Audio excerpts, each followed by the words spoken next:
ప్రభు అయినటువంటి యేసుక్రీస్తు వారి పరిశుద్ధమైన నామములో తండ్రి అయిన దేవాది దేవునికి నిత్యము స్తుతియు స్తోత్రములు, మహిమయు ఘనతయు ప్రభావములు యుగయుగములు ప్రభునకే చెల్లును గాక. ఆత్మీయులారా, బాగున్నారు కదా? దేవుని మహాకృపను బట్టి మరొక పర్యాయం మనం ఇలాగున ప్రభుని స్తుతించి గణపరిచే గొప్ప భాగ్యం మహాదేవుడు మనకు అనుగ్రహించిన విధానాన్ని బట్టి మనం ప్రభుని ఎంతగానో స్తుతించ బద్ధులమునై ఉన్నాము. దయగలిగిన ఆయన ఆత్మచేత సమభూమి గల దేశమున ప్రభు మనలందరినీ నడిపించునుగాక. ఆమేన్. నేటి దినాన వాక్య ధ్యానం కొరకైన భాగము ద్వితీయోపదేశ కాండము 2వ అధ్యాయంలోని కొన్ని మాటలను మనము ధ్యానం చేయబోచున్నాం. 9వ వాక్యం, మనము తిరిగి మోయాబు అరణ్య మార్గమున ప్రయాణము చేయుచుండగా యెహోవా నాతో ఇట్లనెను, మోయాబీలను బాధింపవద్దు, వారితో యుద్ధము చేయవద్దు.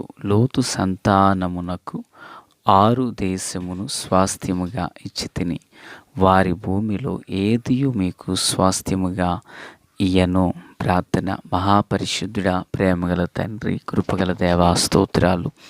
చదవబడిన వాక్యం మీది వినుచున్నవారు మీవారు, మీ దాసుడనైన నన్ను పూర్ణముగా మరుగు చేసి దైవస్వరాన్ని వినిపింపచేయండి. మీరు ఆకడ కొరకు, రాజ్యం కొరకు సిద్ధం చేయండి. నీతి సూర్యుని యొక్క ముఖకాంతిని ప్రకాశింపచేయండి.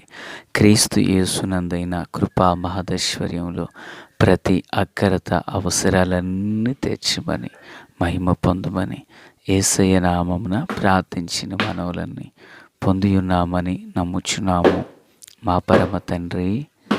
ఆమేన్. ప్రియులారా, బాగున్నారు కదా? ఈ వాక్య భాగాన దేవాది దేవుడు తన ప్రజలైన ఇశ్రాయేలుతో మాట్లాడుచు, మీరు మోయాబీలను బాధింపవద్దు, వారితో యుద్ధము చేయవద్దు, 6 దేశమును వారికి నేను స్వాస్థ్యముగా ఇచ్చి తిని ఆ భూమిలోనికి వెళ్ళవద్దు అంటూ మాట్లాడుచున్నారు. బాగా విందాము.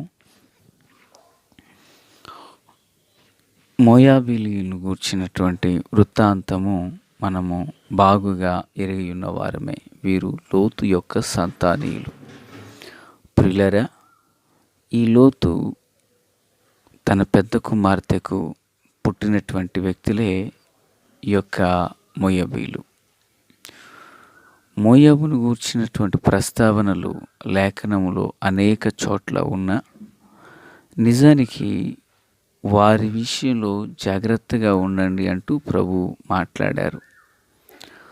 ఎందుకంటే ఈ మోయాబీలు ఇశ్రాయేలుకు ప్రతి క్షణము కూడా వారు శత్రుత్వాన్ని కలిగే ఉన్నారు. శత్రువులుగానే వారు జీవించారు. ఇశ్రాయేలీల యొక్క ఆధ్యాత్మిక జీవనానికి ఎన్నోసార్లు వారు ఆటంకము కలిగించేవారుగానే వారు ఉండడం జరిగింది. అయితే పిల్లరా, ఈ మోయాబీల యొక్క వృత్తాంతం విషయంలో దేవుడు ఎందుకు ఇక్కడ వీరితో యుద్ధం కానీ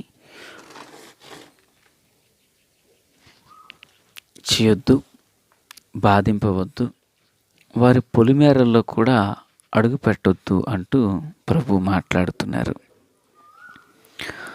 వారి పొలిమేరల్లో కూడా అడుగు పెట్టొద్దు అంటున్నారు. నిజానికి ఒక మాట చెప్పాలంటే, ఐగుప్తీయులతో ఏ విధమైనటువంటి సహవాసం, సాంగత్యం అనేది వీరికి ఉండకూడదనేదే దేవుని ఆలోచన. అయితే పిల్లరా, ఆ ఉద్దేశంతోనే వీరిని వారి వైపునకు వెళ్ళవద్దు, ఆ వైపునకు తిరగవద్దు అంటూ మాట్లాడుతున్నారు.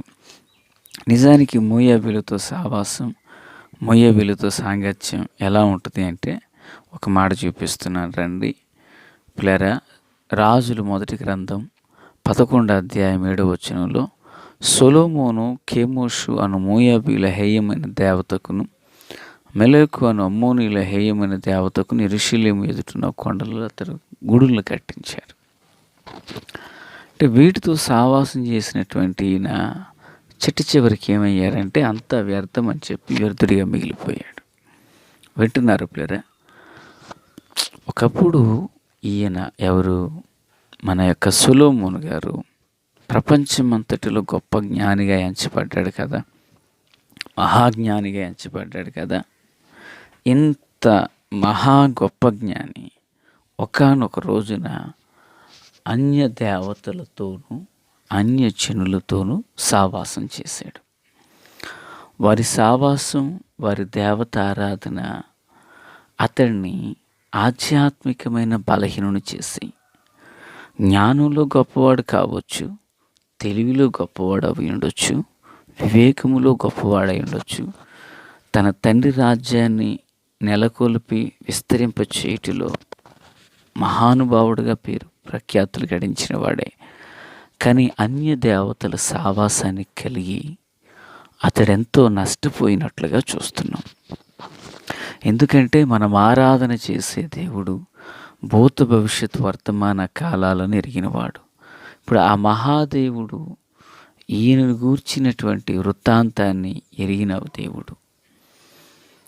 ఇశ్రాయేలుతో కనుకనే ప్రభు చెప్పుచున్న మాట, అయ్యా మీరు మోయాబీలను బాధింపవద్దు, మోయాబీలను దర్శించవద్దు, మోయాబీలతో మీరు వాదం పెట్టుకోవద్దు. ఎందుకంటే వారితో సావాసం అనేది రాజులను సైతం పడగొట్టగలిగినటువంటిది.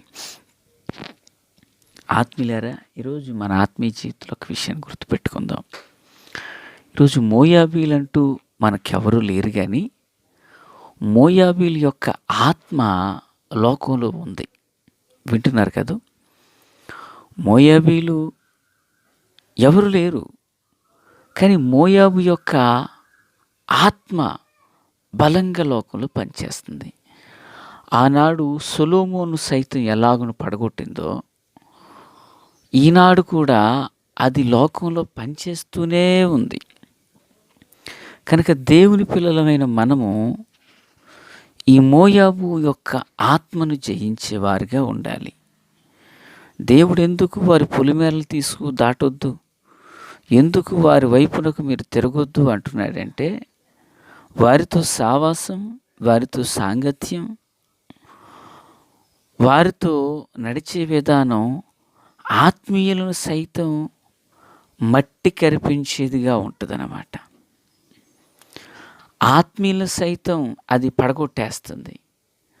కనుకనే ప్రభువారు అంటున్నారు, ఇదిగో మోయాబీలతో నీవు సహవాసము అనేది చేయవద్దు, మోయాబీలతో సాంగత్యం అనేది నీకొద్దు. మోయాబు ఆత్మ వాగ్దాన మోయాబీలు ఇశ్రాయేలు వాగ్దాన దేశానికి వెళుతుంటే వారిని అడ్డగించి ఆటంకపరిచారు. కనుకనే ప్రభువారు అంటున్నాడు, ఇదిగో మోయాబీలతో నువ్వే విధమైనటువంటి సాంగత్యాన్ని చేయొద్దు. దేవునికి స్తోత్రం కలుగునుగాక. మోయాబీల యొక్క సరిహద్దుల్లో కూడా అడుగు పెట్టొద్దు. ఎందుకంటే వారు నీటిలో ఉన్న ముసలి స్వభావం కలిగిన వారు. నీటిలో ఉన్న ముసలి మరుగున ఉంటుంది. దాని యొద్దకు ఏదైనా జంతువు వచ్చి నీరు తాగుతుంటే అది గజరాజైనా అడవికి ఫారెస్ట్కి రాజు అయ్యిందా, గజరాజు ఏనుగు, అడవికి రాజు సింహం, అంతటి జీవులను కూడా ఇట్టే అవలేలగా అది లాగేస్తుంది. కనుకనే ఈ స్వభావం కలిగిన మోయాబీలకు మీరు దూరంగా ఉండండి అంటున్నారు దేవుడు. ఆత్మీయులారా, ఆనాడు ఇశ్రాయేలుకి చేసినటువంటి హెచ్చరిక ఈనాడు దేవుని పిల్లలమైన మనకు దేవుడు పాఠాన్ని నేర్పిస్తున్నారు. ఏంటి ఆ పాఠం అంటే, మోయాబీలకు మనం దూరంగా ఉండాలి. మోయాబీలకు మనం చాలా దూరస్తులమునై ఉండాలి. వారితో సావాసం, వారితో సాంగత్యం మన ఆత్మీయ జీవితాన్ని నాశనానికి నడిపిస్తుంది.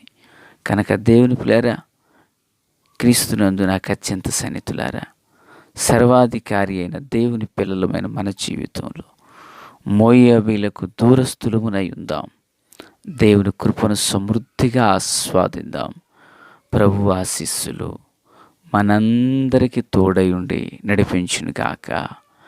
ఆమేన్. తండ్రి దేవా స్తోత్రాలు. చదవబడిన వాక్యం మీది వినుచున్న వారందరూ మీ వారు, మీ దాసుడనైన నన్ను సంపూర్ణముగా మరుగు చేసి దైవ స్వరమును వినిపింపచేయమని, మీ కృప, మీ కాపుదల, మీ కనికరమును విస్తరింపచేసి ఆలోచన చొప్పున నడిపించి రహస్య రాకడ కొరకు సిద్ధపరచమని సర్వాధికారి లోకరక్షకుడైన యేసయ్య పరిశుద్ధమైన నామంలోనికి ప్రార్థించిన మనవులన్నీ పొందియున్నామని నమ్ముచున్నాము మా పరమ తండ్రి.